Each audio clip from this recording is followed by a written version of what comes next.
रात का सन्नाटा, एक कच्ची सड़क और दूर दूर तक फैली झाड़ियां।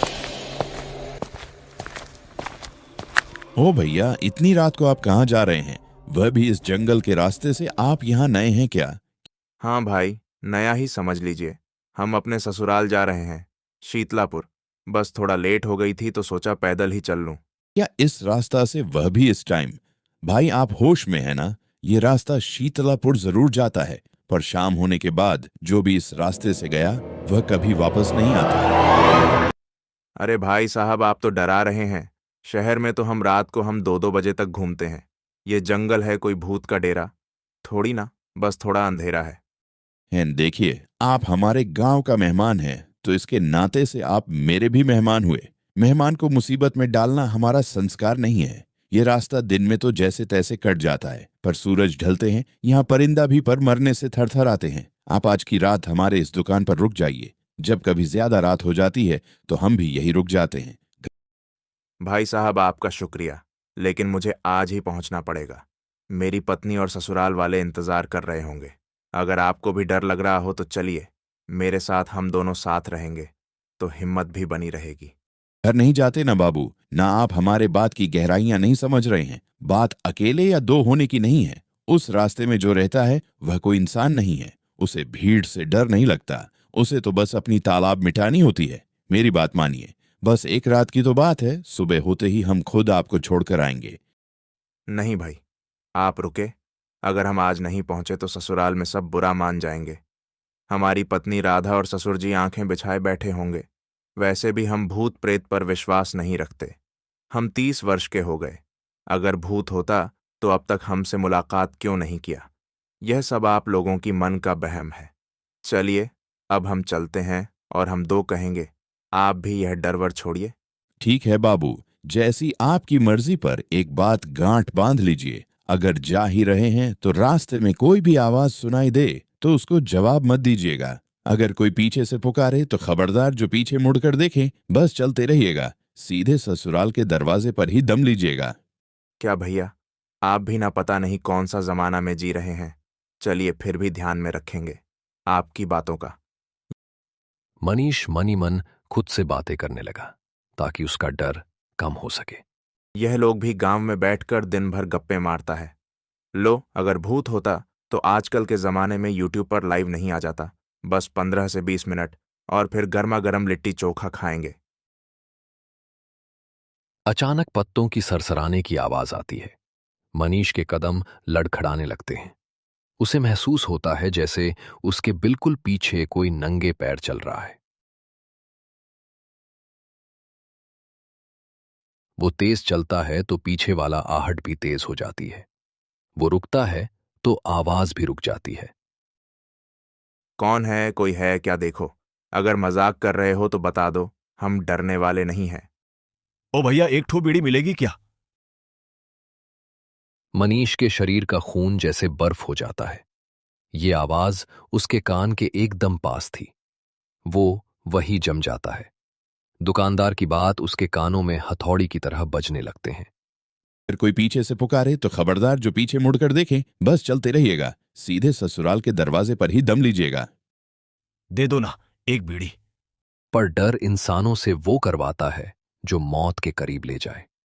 उसने ना चाहते हुए भी पीछे गर्दन घुमाई। वहां कोई नहीं था, सिर्फ घना कोहरा और काली जैसा अंधेरा। वो अब पागलों की तरह भागने लगा लगता है। अरे भाई, क्यों भाग रहे हो? बीड़ी है तो दे दो। बड़ी तलब लगी है, हमारे फेफड़े जल रहे हैं। है तो दे दो। मनीष चिकते हुए भागता है। उसे लगता है जैसे कोई उसके पीछे तेज रफ्तार से खिसक रहा है। वो ठोकर खाता है, नीचे गिरता है, पर वो नहीं रुकता। दूर उसे एक धीमी रोशनी दिखती है, उसके ससुराल का घर।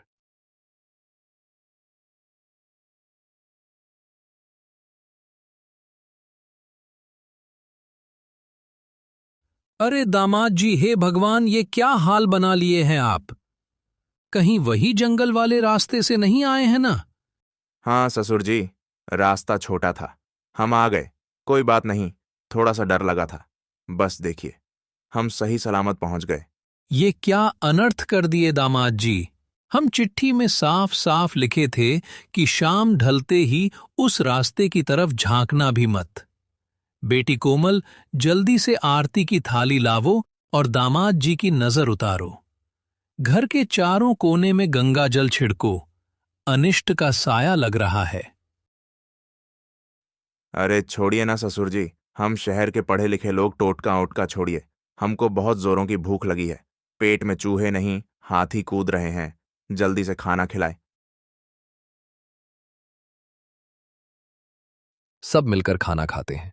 मनीष सामान्य दिख रहा था, पर उसकी आंखें कुछ ज्यादा ही बड़ी और लाल दिख रही थी। जैसे तैसे खाना खाकर सब लोग सोने चले जाते हैं। रात के ठीक 12 बजते हैं। पूरा गांव गहरी नींद में है, पर कोमल की आंख एक अजीब आवाज से खुलती है। अरे आप वहाँ क्या कर रहे हैं? नींद नहीं आ रही है क्या? पिताजी, पिताजी जल्दी आइए, देखिए इनको क्या हो गया है। ससुर भागते हुए कमरे में आए। वो देखते हैं कि उनका दामाद बैठे बैठे कोने में रखे हुए कच्चे चावल के बुरे को फाड़ चुका है और मुट्ठी भर भर के कच्चे चावल की अनाज को मुंह में ठुस रहा है। दामाद जी, ये क्या कर रहे हैं? होश में आइए। मनीष की आवाज पूरी तरह से बदल चुकी थी। और लाओ, हमारी अतरिया चल रही है। हमको और खाना चाहिए। आज सब खत्म कर देंगे। पिताजी, घर का सारा राशन खत्म हो गया। अब घर में एक भी दाना नहीं बचा है। इनको बचा लीजिए। ये हमारे पति नहीं लग रहे हैं। कहीं ये वही तो नहीं? क्यों, बीड़ी चाहिए क्या अमन? बीड़ी पियोगे? ये नाम सुनते ही मनीष अचानक भूत बन जाता है। उसका पूरा शरीर थर थर कांपने लगता है। उसके मुंह से अजीब सी घरघराहट निकलने लगती है। अगर बीड़ी चाहिए तो हमारा एक काम करना पड़ेगा। ये जंगल में एक रात अकेला बिताना पड़ेगा। बोलो, चलोगे मेरे साथ? ये सुनते ही मनीष एक भयानक चिख मारता है। वो बेहोश हो जाता है। कुछ देर बाद जब उसे होश आता है तो वो बिल्कुल ठीक होता है, पर उसे कुछ याद ही नहीं रहता। पिताजी, ये अमन कौन है? इसका नाम सुनते ही ये शांत क्यों हो गए?